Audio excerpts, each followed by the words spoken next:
sexto ano preparou uma música em homenagem ao Dia das Mães. O nome da música é You'll Be My Heart, Você Estará em Meu Coração. Mãe, obrigado por nos proteger de tudo. Mãe, você é tudo pra mim, agora e sempre. Mãe, você nos representa amor, afeto, carinho, respeito e educação. Mãe, você é tudo de bom. Mãe, você estará em meu coração, não importa o que houver.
It started to happen gradually.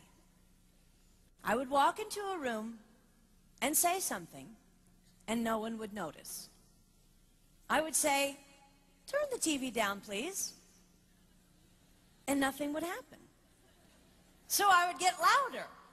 "Turn the TV down, please." Finally, I would have to go over and turn the TV down myself. And then I started to notice it elsewhere. My husband and I had been at a party for about 3 hours, and I was ready to go. I looked over, and he was talking to a friend from work, and I walked over, and he kept right on talking. He didn't even turn toward me. That's when I started to put it together. He can't see me. I'm invisible. I'm invisible. Then I started to notice it more and more. I would walk my son to school, and his teacher would say, "Jake, who's that with you?" And my son would say, "Nobody." Granted, he's just 5, but nobody? One night, a group of us gathered, and we were celebrating the return of a friend from England. Janice had just taken this fabulous trip, and she was going on and on about the hotels she stayed in. And I was sitting there looking around at the other women at the table. I'd put my makeup on in the car on the way there. I had on an old dress because it was the only thing clean, and I had my unwashed hair pulled up in a banana clip, and I was feeling pretty darn pathetic.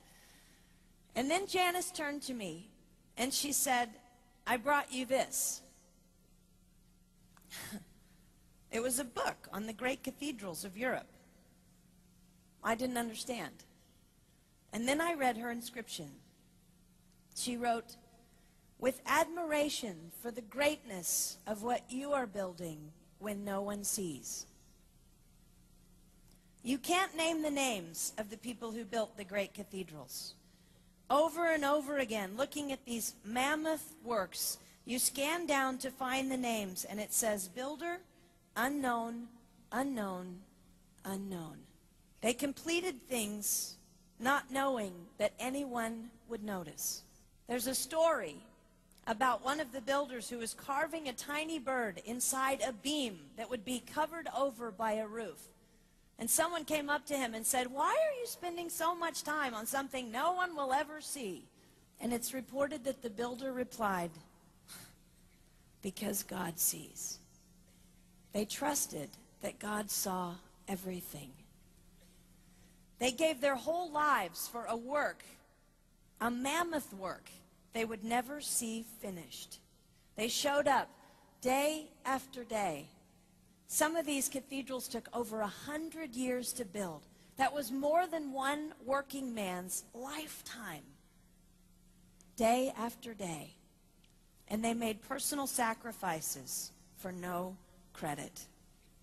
Showing up at a job they would never see finished, for a building their name would never be on. One writer even goes so far as to say no great cathedrals will ever be built again because so few people are willing to sacrifice to that degree. I closed the book, and it was as if I heard God say, "I see you. You are not invisible to me. No sacrifice is too small for me to notice. I see every cupcake baked, every sequin sewn on, and I smile over every one. I see every tear of disappointment when things don't go the way you want them to go. But remember, you are building a great cathedral. It will not be finished in your lifetime, and sadly, you will never get to live there. But if you build it well, I will." At times, my invisibility has felt like an affliction to me. But it is not a disease that is erasing my life. It is the cure for the disease of self-centeredness. It is the antidote to my own pride.